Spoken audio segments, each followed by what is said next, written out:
તો મિત્રો આજે આપણે ચર્ચા કરીએ કોરોનાના કારણે 20 થી 40 વર્ષના યુવાનોમાં જોવા મળતી થાપાની સમસ્યા એટલે કે એવાસ્ક્યુલર નેક્રોસિસ ઓફ હિપ એના વિશે ચર્ચા કરીએ. તો વોટ ઇઝ એવીએન? એવીએન શું છે? એવીએન એટલે એવાસ્ક્યુલર નેક્રોસિસ ઓફ હિપ કે જેમાં થાપાના ગોળામાં બ્લડ સર્ક્યુલેશન કોમ્પ્રોમાઇઝ થવાના કારણે થાપાનો ગોળો નબળો પડે છે, જેને એવાસ્ક્યુલર નેક્રોસિસ ઓફ હિપ કહેવામાં આવે છે. કોરોનાના કારણે એવીએન હિપ થવાના મુખ્યત્વે બે રીઝન છે.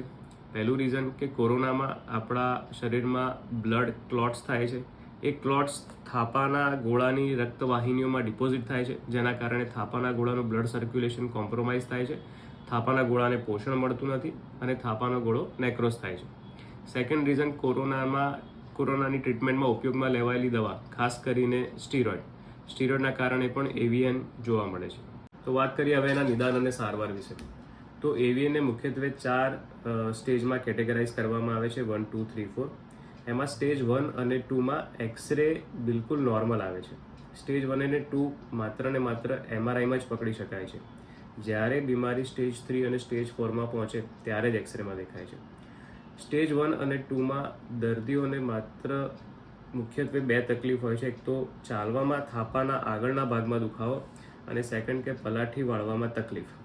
અને દર્દીનો જ્યારે એક્સરે કરી અમારી પાસે આવે આવી તકલીફ લઈને, દર્દીનો એક્સરે કરી ત્યારે એક્સરે બિલકુલ નોર્મલ આવે છે. તો આવા દર્દીઓને જો લાંબા સમયથી તકલીફ હોય, કોવિડની હિસ્ટ્રી હોય, પલાઠી વાળવામાં તકલીફ પડતી હોય, ચાલવામાં આગળના ભાગમાં દુખાવો થતો હોય, તો શરૂઆતના સ્ટેજમાં જ એમઆરઆઈ કરાવી લેવો જોઈએ તમારા ઓર્થોપેડિકની સલાહ લઈને. કારણ કે જો શરૂઆતના સ્ટેજમાં આને ડિટેક્ટ કરી શકીએ તો અત્યારે ઘણી બધી એવી મેડિકલ ટ્રીટમેન્ટ અવેલેબલ છે, જેના કારણે આ પ્રોબ્લેમને આગળ વધતો અટકાવી શકાય છે અથવા તો એની ઝડપ પર રોક લગાવી શકાય છે. અધરવાઇઝ જો સ્ટેજ 3 અને સ્ટેજ 4માં આ પ્રોબ્લેમ ડિટેક્ટ થાય તો પછી હિપ રિપ્લેસમેન્ટ સિવાય, ટોટલ હિપ રિપ્લેસમેન્ટ સિવાય બીજો કોઈ ઓપ્શન આપણી પાસે રહેતો નથી. ધન્યવાદ.